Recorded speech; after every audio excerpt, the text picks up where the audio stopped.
Hey everyone, and welcome to this explainer. I am so thrilled you're here today because we are diving into a topic that affects literally every single neighborhood, workplace, and social circle. We're going to talk about the profound journey from simply being present in a community to truly participating and belonging in it, specifically for adults with intellectual and developmental disabilities. Have you ever stopped to consider the difference between just sharing a physical space with someone and actually sharing a meaningful connection? Well, that's exactly what we're going to unpack today. To do this, we are drawing directly from some incredibly rich source material. We've got recent qualitative data from the Psychological Research in Individuals with Exceptional Needs Journal, alongside some specialized reports from disability support specialists, including some really groundbreaking work out of Polk County, Iowa. So this isn't just theory. We are diving into personal interviews and hard data to uncover how we actually achieve authentic integration.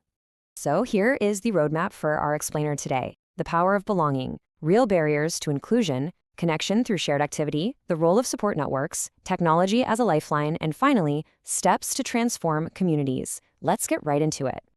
All right, section 1, the power of belonging. So, the crucial point here is the massive difference between presence and participation. Community presence basically means someone is physically there. Maybe they're sitting in a local park or living in a neighborhood, but they're isolated with little to no contact with others. Community participation, on the other hand, that is about meaningful, active involvement. It's the interactions, the shared jokes, the mutual reliance. And moving to true participation is absolutely vital. Research directly links these active interpersonal relationships to improved physical health, remarkably reduced stress levels, and accelerated personal development. It is quite literally a matter of well-being. To really humanize this clinical data, listen to this direct quote from a study participant discussing their community engagement. "Joining the book club has made me so happy. I don't feel lonely anymore." I mean, wow. That beautifully captures the deep emotional and psychological benefits of true inclusion. It totally shifts the experience from isolation to a vibrant, shared life. Moving on to section 2, real barriers to inclusion. Now, we often think of accessibility purely in physical terms, right? Like ramps and automatic doors. But the sources highlight that social and systemic hurdles are actually massive barriers. Stigma and prejudiced community attitudes create environments where people just feel invisible or entirely unwelcome. We also see systemic issues like a total lack of accessible transportation. And interestingly, the research from Polk County points out that family overprotectiveness, which is born out of a genuine fear of their loved one facing rejection, can inadvertently lead to unnecessary isolation. Add to that provider assumptions that fail to even inform clients of their rights or the local resources available to them, and you've got a perfect storm for exclusion. And you can really feel the heavy toll of that community prejudice anchored in reality right here. Another participant noted, "People sometimes treat us differently because they don't understand. It makes it hard to feel included." It is a powerful reminder that education and public awareness are just as critical as physical infrastructure. Now, what's really interesting about this slide is the stark employment gap it reveals. Check this out. While 75% of respondents report that paid employment opportunities for individuals with developmental disabilities are available in their community, only 40% of those adults are actually employed. So what does this tell us? It shows that just because an opportunity exists on paper doesn't mean the necessary support systems, transportation, or inclusive workplace cultures are actually in place to make it a reality.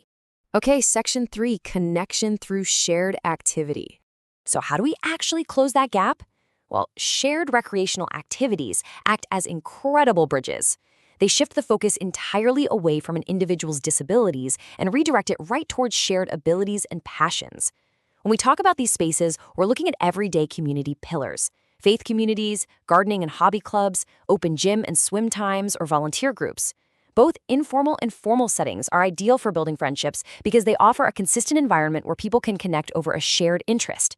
This naturally fosters relationships characterized by true equality and reciprocity. Let's look at how this builds into measurable progress. Notice the upward trajectory of community-based social roles over time here. The study indicates that as individuals develop practical functional skills, things like dining etiquette, money management, or safe social interaction, their opportunities for relationship building just skyrocket. By creating a sense of ability and commonality, they can confidently transition from residential settings right into active community-based living. Which brings us to section 4, the role of support networks.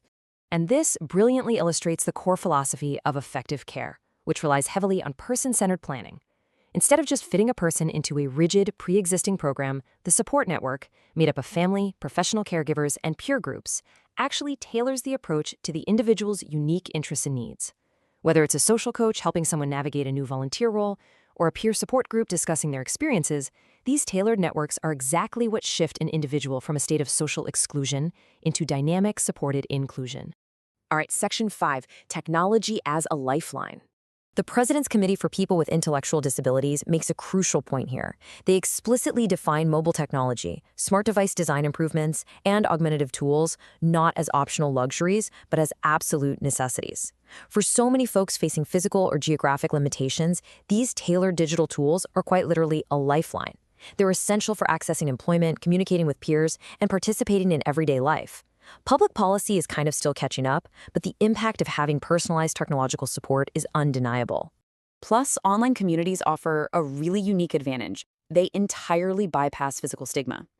Research actually indicates that the quality of online relationships for people with intellectual disabilities is comparable to those without.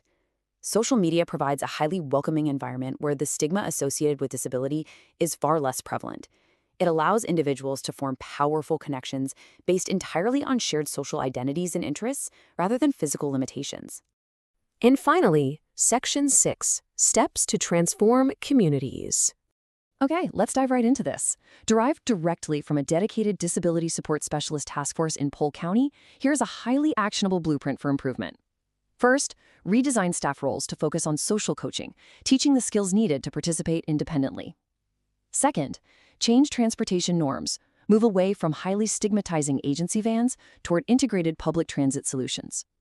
Third, establish access advocates. These are dedicated roles working with local community programs to ensure clients are genuinely welcomed locally. Fourth, initiate broad-based public education to make the broader community comfortable and supportive. And fifth, develop peer support groups so individuals can process their social experiences together. This is a fantastic, expert-backed roadmap for transforming local accessibility. So, that brings us to our final thought. I want you to look around your own neighborhood, your workplace, your local clubs. Ask yourself, are we merely allowing presence, or are we actively inviting participation? Because creating a truly inclusive community isn't just about unlocking the door, right? It's about pulling out a chair and welcoming people to the table. Thank you so much for joining me in this explainer today, and I really hope this leaves you inspired to be an access advocate in your own life. Hey,